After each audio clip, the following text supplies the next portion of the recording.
결혼한 자식들과 여행 절대 가면 안 됩니다. 저는 단 한 번 다녀온 뒤 두 번 다시는 못하겠다고 다짐했죠.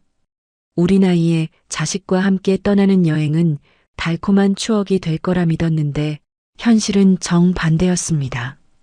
여행길에서 들은 한마디에 마음이 무너지고 가족 모임에서도 점점 투명인간이 된 기분이었거든요. 놀랍게도 저만 그런 게 아니더라고요.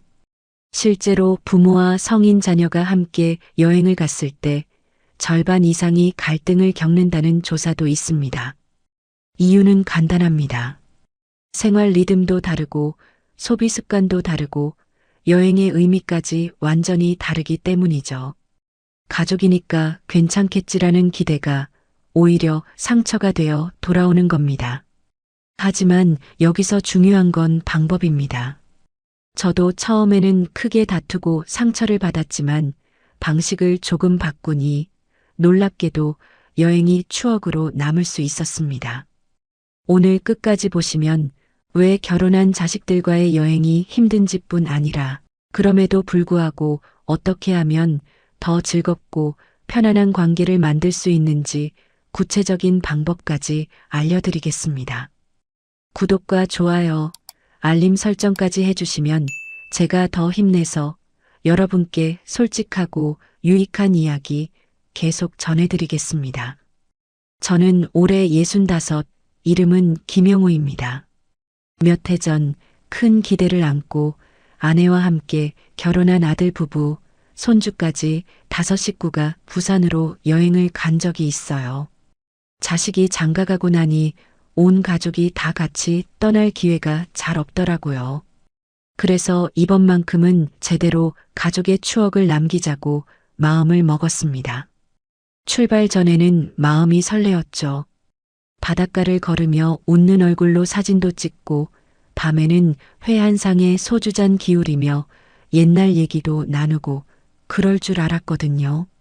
그런데 막상 여행길에 오르자 첫날부터 삐걱거림이 시작됐습니다.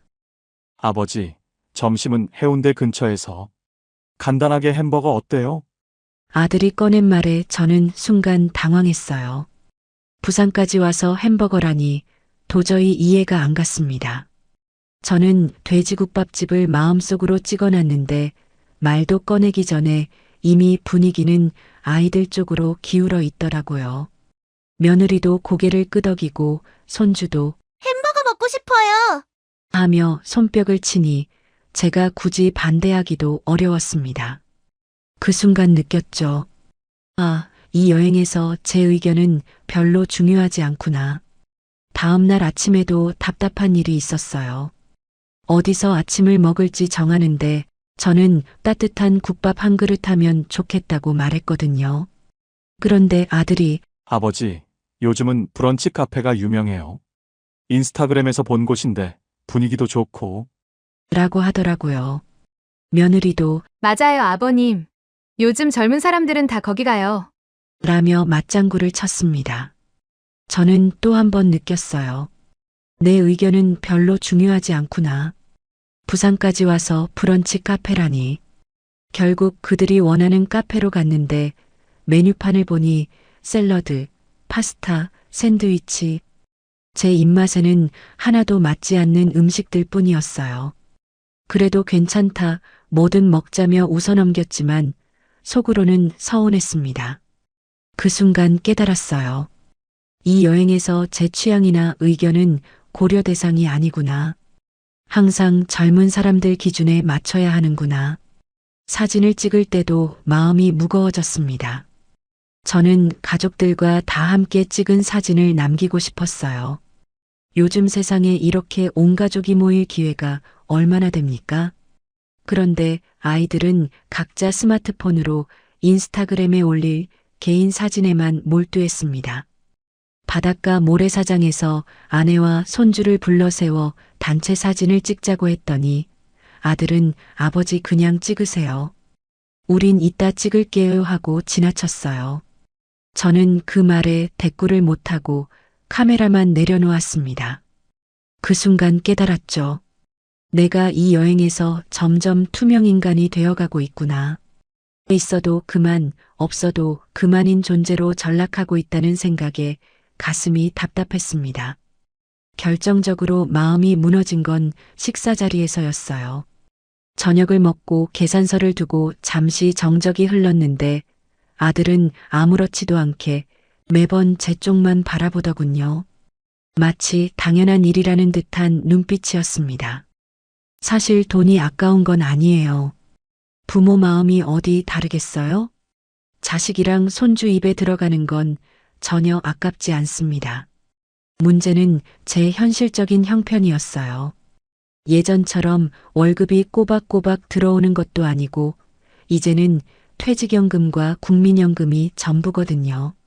매달 통장 잔고를 확인하며 생활비 하나하나 계산해가며 사는 처지에 하루 식비만 해도 제가 일주일 먹을 돈이었습니다. 그런데도 저는 아버지니까 가족과 함께하는 자리에서는 당연히 제가 내야 한다고 생각했어요. 문제는 그게 고마움이 아니라 당연한 일로 여겨지는 듯한 자식의 태도였습니다. 감사 인사 한마디 없이 그냥 당연한 듯 받아들이는 모습을 보니 그 순간 마음이 씁쓸해지더라고요. 이번에는 내가 내라. 그 말을 꺼내려다가 목구멍에서 말이 막혔습니다. 퇴직 전에는 달랐어요. 그때는 당당하게 아버지가 낸다 할 수 있었거든요. 그런데 지금은 매번 계산기를 두드려가며 살아야 하는 처지가 됐어요. 마음 같아서는 예전처럼 시원하게 내고 싶은데 현실은 그렇지 못하니까 더 속상했습니다. 아들 앞에서 형편이 어렵다는 말은 하고 싶지 않아서 그냥 조용히 카드를 내밀었어요. 하지만 그 순간 정말 초라했습니다. 이런 일이 반복되니 아내도 점점 조심스러워졌어요. 며느리 눈치를 보느라 하고 싶은 말도 못하고 저와 둘이 있을 때만 속내를 털어놓았습니다. 호텔방에서 아내가 속삭이듯 말했어요. 여보, 이럴 줄 알았으면 차라리 우리 둘이만 왔지. 이게 무슨 여행이야? 그 말을 듣는 순간 제 속에서 뭔가 무너져 내렸습니다. 꿈꾸던 행복한 가족여행이 이렇게까지 힘든 일이 될 줄은 정말 몰랐어요. 그런데 참 묘한 건 그 와중에도 따뜻한 순간은 분명히 있었다는 겁니다. 저녁에 손주와 단둘이 바닷가를 걸을 때 작은 손이 제 손을 꼭 잡는 순간만큼은 세상 모든 걱정이 사라지며 환하게 웃음이 났어요. 할아버지, 우리 내일 또 바닷가 가요. 조개 껍데기도 주우고 싶어요. 그 천진난만한 말 한마디에 하루의 모든 피로와 서운함이 눈 녹듯 사라졌습니다. 아, 이런 순간을 위해 여행을 온 거구나 싶었죠. 그런데 바로 다음 순간 다시 돈 문제나 일정 문제로 마음이 불편해지니 이 감정의 롤러코스터가 더욱 힘들었습니다. 행복했다가 서운했다가 감동했다가 화났다가 마음이 하루 종일 요동쳤어요. 여행을 다녀오고 난 뒤 저는 며칠 동안 마음이 복잡했습니다. 단순히 일정이 안 맞거나 돈이 좀 더 나간 문제가 아니었어요. 그 안에는 세대 차이와 보이지 않는 벽이 깊이 자리하고 있었습니다. 첫 번째로 경제 감각의 차이였죠. 우리 세대는 평생 절약을 미덕으로 배워왔습니다. 아껴야 자식 키우고 집 장만하고 노후도 대비할 수 있었으니까요. 저는 늘 남는 건 절약뿐이다라는 마음으로 살았습니다. 그런데 자식 세대는 다르죠. 그들은 돈을 경험에 쓰는 것을 가치 있다고 여깁니다. 아버지, 평생 뭐 하려고 모으기만 하세요. 즐기면서 살아야죠. 아들이 한 이 말은 사실 틀린 게 아니지만 제 가슴엔 칼처럼 꽂혔습니다. 마치 제가 평생 잘못 살아온 것처럼 들렸거든요.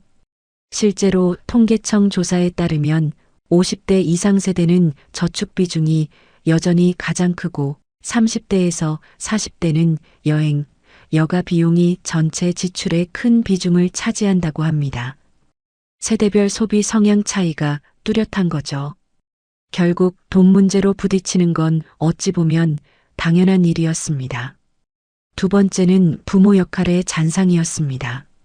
아들은 이미 결혼의 가장이 되었지만 제 눈에는 여전히 내 아들일 뿐이었죠. 저는 아직도 뭔가를 챙겨주고 이끌어야 한다는 생각을 놓지 못했습니다. 그래서 여행 경비도 당연히 제가 내야 한다고 느낀 겁니다. 하지만 자식은 이미 독립된 어른이었죠. 그 사실을 인정하기가 참 어려웠습니다. 셋째는 여행의 의미가 다르다는 점입니다. 저는 가족끼리 가는 여행을 화합의 자리라고 생각했습니다. 그래서 함께 걸으며 추억을 쌓고 대화도 나누고 마음을 더 가까이 만들고 싶었죠. 하지만 아들 부부는 달랐습니다. 그들에게 여행은 휴식이고 취향 존중이었죠. 함께 다니는 것보다 각자 원하는 걸 하는 게 더 자연스러웠던 겁니다. 그러니 저는 계속 왜 가족끼리 왔는데 따로따로 노냐는 불만이 쌓일 수밖에 없었습니다. 넷째는 과거와의 대비였습니다. 예전엔 아이들이 어렸으니 부모를 따르는 게 당연했죠. 어디를 가든 아버지, 여기 가요 하며 따라왔습니다. 그런데 지금은 반대였습니다. 제가 자식들의 일정을 따라가야 하는 상황이 된 거죠. 그 순간 제 마음은 참 서글펐습니다. 부모로서의 자리가 줄어드는 느낌, 더 이상 중심이 아니라는 현실이 확 와닿았죠. 그렇다고 자식들이 일부러 저를 힘들게 한 건 아니었습니다. 그들 나름대로 배려한다고 한 말이 제겐 상처로 다가왔을 뿐입니다. 며느리가 아버님, 저희 먼저 다녀올게요. 피곤하실 테니까 쉬세요라고 했을 때 사실 그 말엔 걱정이 담겨 있었을 겁니다. 하지만 제 귀엔 같이 다니기 힘드니 빠지라는 말로 들렸죠. 왜 이렇게 모든 게 삐딱하게만 들렸을까요? 생각해보면 문제는 저 자신에게도 있었습니다. 저는 여행을 행복한 그림으로만 그려놓고 출발했죠. 다 같이 웃고, 다 같이 움직이고, 다 같이 사진 찍는 이상적인 그림 말입니다. 현실은 그럴 수 없는데 제 기대치가 너무 높았던 겁니다. 기대가 크니 실망도 커질 수밖에 없었죠. 여행을 다녀온 후 저는 스스로에게 물었습니다. 나는 왜 이토록 서운했을까? 왜 화까지 났을까? 그 답은 결국 변화된 관계를 받아들이지 못했기 때문이었습니다. 자식은 이미 독립했고 저는 이제 부모 역할을 내려놓아야 할 시기였는데 그걸 놓지 못하니 모든 것이 불편하게 다가왔던 겁니다. 혹시 여러분도 비슷한 경험 있으신가요? 자식이 어릴 때처럼 다정하게 따라줄 거라 생각했다가 막상 함께 여행해 보니 전혀 다른 사람처럼 느껴진 적 말입니다. 저는 그때 깊이 깨달았죠. 문제는 여행이 아니라 우리가 서로에게 갖는 기대와 역할이 달라진 데 있다는 거요. 이 간극을 모르면 여행은 즐거움이 아니라 갈등의 무대가 될 수밖에 없습니다. 여행 셋째 날 저녁 남포동 거리에서 밥을 먹고 있었습니다. 다 같이 웃으며 시작했는데 이상하게도 제 마음은 점점 무거워졌죠. 식탁에 둘러앉아 있는데도 대화는 자꾸 저를 비껴갔습니다. 여보, 이 집 음식 괜찮네. 응, 내일은 애들 데리고 수영장부터 가자. 아들과 며느리는 둘만의 계획을 주고받았고 저는 그 대화 속에 낄 틈이 없었습니다. 무슨 말을 꺼내도 아버지는 힘드실 거예요 라며 제 얘기는 흘러가 버렸죠. 그 순간 마음이 서늘해졌습니다. 이 자리에 있어도 없어도 상관없는 사람처럼 느껴진 겁니다. 저는 참으려 했습니다. 하지만 결국 말이 튀어나왔죠. 너희들 여행이라는 게 같이 어울리려고 오는 거 아니냐? 왜 나랑 상의도 없이 다 정하니? 순간 공기가 얼어붙었습니다. 아들은 머뭇거리며 고개를 숙였고 며느리는 아무 말도 하지 않았죠. 손주는 무슨 일인지 몰라 눈만 굴렸습니다. 아내는 제 팔을 슬쩍 잡으며 조용히 속삭였죠. 여보, 그냥 넘어가자. 애들도 눈치 보잖아. 그 말을 듣는 순간 억울함보다 더 깊은 서글픔이 몰려왔습니다. 이번 여행은 가족이 하나 되는 자리가 아니라 제가 조용히 빠져야 하는 자리 같았으니까요. 호텔로 돌아온 뒤에도 잠이 오지 않았습니다. 창밖 네온 사이는 화려했지만 제 안은 캄캄했죠. 그러다 문득 오래전 기억이 떠올랐습니다. 아들이 어릴 적 통영으로 갔던 여행이었죠. 낡은 여관방이었지만 모두가 함께 웃고 떠들던 그때는 참 따뜻했습니다. 가진 건 없어도 마음만은 풍족했던 시절이 있었죠. 저는 휴대폰을 꺼내 간직했던 추억 사진을 찾아봤습니다. 흐릿한 사진 속 아들과 행복한 가족의 웃음이 있었죠. 그 모습을 보자 눈물이 핑 돌았습니다. 그래, 우리가 이렇게 웃던 날도 있었지. 왜 나는 지금의 불편함만 보고 있지? 아내도 옆에서 사진을 보더니 조용히 말했습니다. 여보, 결국 중요한 건 돈도 일정도 아니고 우리가 함께 있다는 거 아니겠어? 그 한마디에 잠시 숨통이 트였죠. 그 순간 손주가 제 손을 꼭 잡으며 말했습니다. 할아버지, 내일도 바닷가 같이 가요. 그 말에 짧은 웃음이 났습니다. 그래도 아직 나를 찾는 작은 손이 있다는 게 위안이 되었죠. 하지만 그 웃음은 오래가지 않았습니다. 다시 마음속에 불안이 스며들었습니다. 이대로라면 앞으로 자식과의 거리는 더 멀어지는 건 아닐까. 이제는 함께하는 자리에서조차 외로워지는 건가 하는 두려움이었죠. 그땐 알지 못했습니다. 아들 마음속에도 전혀 다른 진심이 숨어 있었다는 걸요. 다음 날 아침 저는 마음이 무겁게 일어났습니다. 전날의 서운함이 쉽게 가시지 않았죠. 아침 식탁에서도 말수가 줄었고 분위기는 어색했습니다. 이제 오늘까지만 버티고 그냥 집에 가야겠다. 제 속은 이미 포기로 가득 차 있었습니다. 그런데 그때 아들이 조심스레 말을 꺼냈죠. 아버지, 잠깐 산책 같이 하실래요? 솔직히 처음엔 가고 싶지 않았습니다. 하지만 아들의 눈빛이 진지해 보여 마지못해 따라 나섰죠. 바닷가를 걷던 중 아들이 불쑥 말을 꺼냈습니다. 아버지, 어제 많이 서운하셨죠? 그 한마디에 가슴이 쿵 내려앉았습니다. 늘 무심한 듯 하던 아들이 먼저 제 기분을 묻다니 뜻밖이었죠. 저는 괜히 시선을 피하며 짧게 대답했습니다. 뭐, 별거 아니다. 그런데 아들이 잠시 숨을 고르고 진심을 꺼냈습니다. 아버지, 사실 이번 여행, 저랑 아내가 준비한 겁니다. 아버지 건강도 챙길 겸 오랜만에 가족끼리 추억도 만들고 싶어서요. 그래서 일부러 일정도 우리가 짰어요. 아버지는 평생 늘 챙기시기만 했잖아요. 이번엔 그냥 편히 계셨으면 했거든요. 그 말을 듣는 순간 저는 아무 대답도 할 수 없었습니다. 제가 느낀 소외감이 사실은 배려에서 비롯된 거였다는 사실이 충격이었죠. 아들은 이어서 말했습니다. 그리고 아버지, 죄송한 게 하나 더 있어요. 사실 여행 전날 미리 경비를 아버지 계좌로 다 보내드렸거든요. 그런데 아이 때문에 경황이 없어서 미리 말씀을 못 드렸어요. 아버지가 직접 계산하시는 게 자존심도 지켜드리고 편하실 거라고 생각했어요. 제가 미리 말씀을 드렸어야 했는데 정말 죄송해요. 그 순간 저는 정말 할 말을 잃었습니다. 아들이 그렇게 배려해줬는데 저는 그 마음도 모르고 혼자 서운해하고 혼자 화내고 있었던 거예요. 그동안 얼마나 삐딱하게 생각했는지, 얼마나 자식을 오해했는지. 그 순간 눈물이 핑 돌았습니다. 미안함과 고마움이 한꺼번에 밀려왔어요. 며느리도 옆에 와서 조심스레 말했어요. 아버님, 어제 저희가 아버님 의견을 제대로 여쭤보지 못해서 죄송해요. 사실은 제가 너무 철없이 생각했나 봐요. 요즘 젊은 사람들이 좋아하는 곳을 보여드리면 좋아하실 거라고 생각했는데 아버님 취향은 전혀 생각하지 못했어요. 그 말을 듣는데 그동안의 서운함이 허물처럼 벗겨졌죠.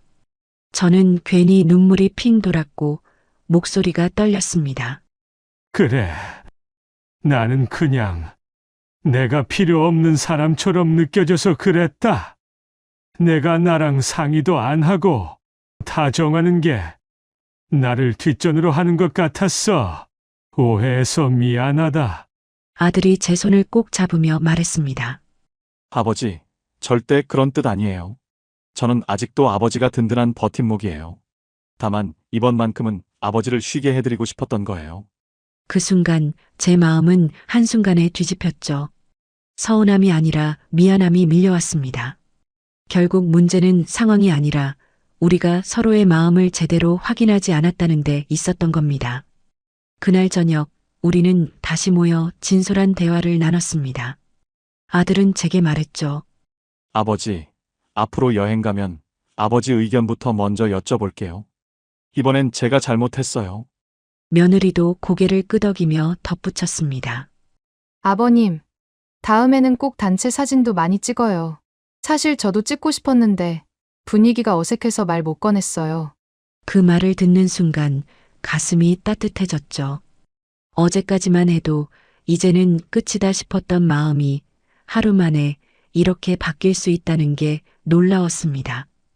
여행 마지막 날 우리는 바닷가에서 함께 사진을 찍었습니다. 이번엔 모두가 웃고 있었죠. 그 웃음 속에는 오해가 풀린 안도와 다시 가까워진 마음이 담겨 있었습니다. 저는 속으로 중얼거렸죠. 결국 중요한 건 돈도 일정도 아니었구나. 마음을 나누는 대화 한마디, 그게 가족을 다시 잇는 힘이었구나. 여행을 마치고 집에 돌아온 뒤 저는 오래도록 그 일을 곱씹었습니다. 결국 갈등은 사라졌지만 그 과정을 지나면서 저는 한 가지 큰 깨달음을 얻었죠. 부모와 자식이 함께 여행을 간다면 반드시 지켜야 할 원칙이 있다는 사실입니다. 첫 번째 원칙은 기대치를 낮추는 것입니다. 저는 늘 여행을 화합의 자리로만 상상했죠. 하지만 현실은 다릅니다.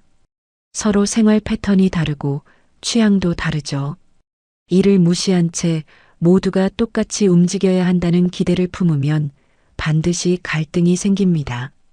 그러니 출발 전부터 마음속 기준을 낮춰야 합니다. 모두가 끝까지 함께한다 보다 잠깐이라도 함께 웃을 수 있으면 된다고 생각하면 실망은 훨씬 줄어들죠. 두 번째 원칙은 대화의 순서를 바꾸는 것입니다.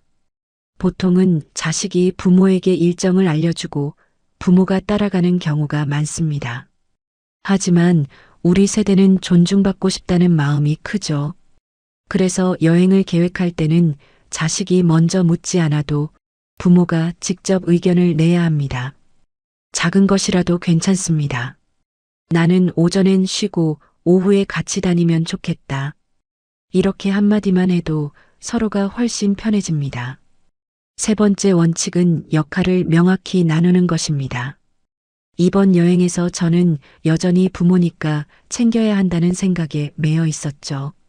하지만 그럴 필요가 없었습니다. 이제는 자식도 어른이고 며느리도 가정을 꾸린 어른입니다. 서로 역할을 나눠야만 부담이 줄어들죠. 예를 들어 교통은 아들이, 숙소는 며느리가, 일정은 손주가 원하는 걸 반영하는 식입니다. 부모는 전체 분위기를 보며 가볍게 의견을 더하는 것만으로 충분합니다. 이렇게 말하니 어렵게 느껴질 수 있지만 사실은 단순합니다.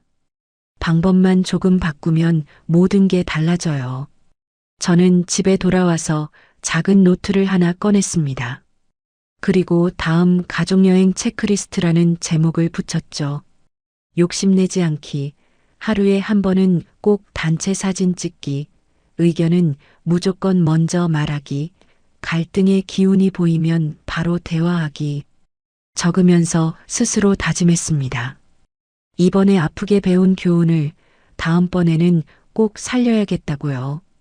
며칠 뒤 작은 기회가 찾아왔습니다. 손주가 전화를 걸어와 말했죠. 할아버지, 이번 주말에 동물원 같이 가요. 순간 가슴이 두근했습니다.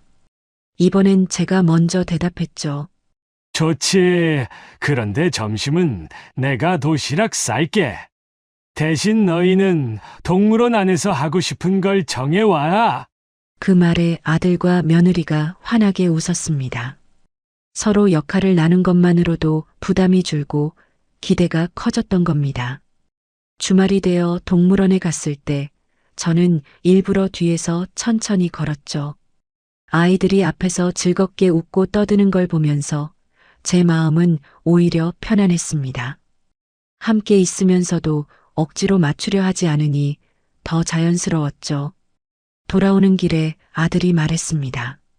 아버지, 어머니, 오늘 참 좋았어요. 이렇게 서로 나누니까 훨씬 편하네요. 저도 웃으며 대답했죠. 그래.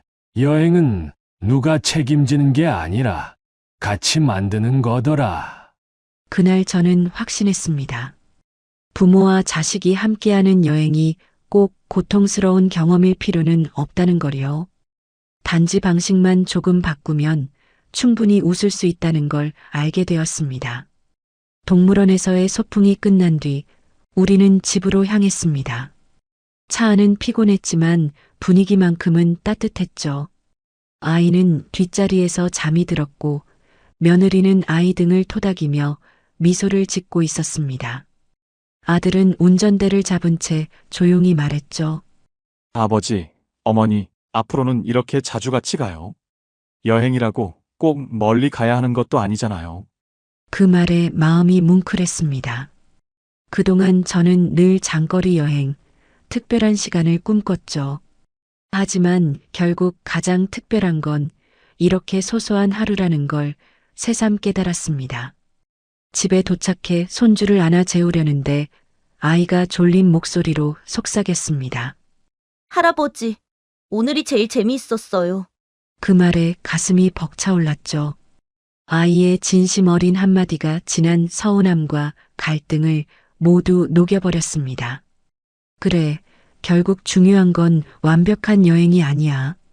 우리가 서로를 존중하고 웃음을 나누는 게 전부지. 그 순간 지난 날들이 주마등처럼 스쳐갔습니다. 젊을 때는 일하느라 가족과 보내는 시간이 부족했고 은퇴 후에는 가족과의 거리감에 마음이 흔들렸죠. 하지만 이렇게 함께 웃는 순간 저는 분명히 느꼈습니다. 내 인생에서 가장 큰 선물은 결국 가족이구나. 며칠 전에는 아내가 제게 말했죠. 여보, 예전엔 당신이 늘 외로워했는데 요즘은 얼굴이 많이 밝아졌어. 저는 웃으며 대답했습니다. 가족이 내 마음을 알아주니 그게 제일 큰 힘이지. 이렇게 저는 깨달았습니다.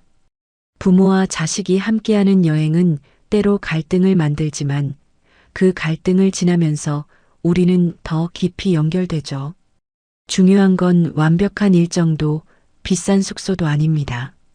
마음을 주고받는 짧은 대화, 서로를 인정하는 따뜻한 시선, 그것이 진짜 여행의 목적지였습니다. 돌아보면 이번 여행은 참 많은 걸 가르쳐 주었죠. 시작은 서운함과 갈등이었지만 결국 우리 가족은 서로의 마음을 다시 확인할 수 있었습니다. 저는 이번 일을 통해 분명히 깨달았습니다. 부모와 자식이 함께하는 여행은 완벽하지 않아도 충분히 소중하다는 사실을요. 예전에 저는 늘 다 같이 웃으며 좋은 추억만 남겨야 한다는 생각에 얽매여 있었습니다. 그래서 작은 다툼이나 불편함이 생기면 그게 다 망가진 것처럼 여겼죠. 하지만 이제는 다르게 생각합니다. 갈등이 있어도 괜찮습니다. 그 과정을 지나면서 서로의 마음을 확인하고 더 깊은 이해가 생기기 때문이죠. 이제는 이렇게 다짐합니다.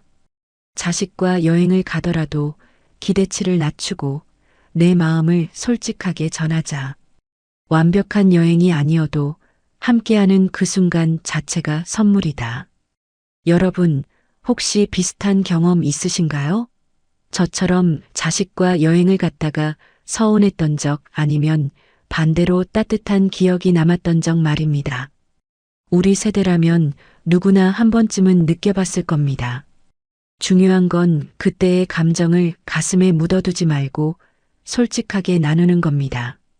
그 대화 한마디가 관계를 바꾸는 열쇠가 되죠. 저는 오늘도 작은 실천을 이어가고 있습니다. 긴 여행이 아니어도 좋습니다. 동네 공원 산책, 근처 식당에서의 점심 한 끼, 그 작은 순간들이 모여 결국 가족의 역사가 됩니다. 살아보니 이런 생각이 듭니다. 가족이 함께 있다는 건 당연한 게 아니라 다시는 돌아오지 않을 소중한 기회라는 거죠.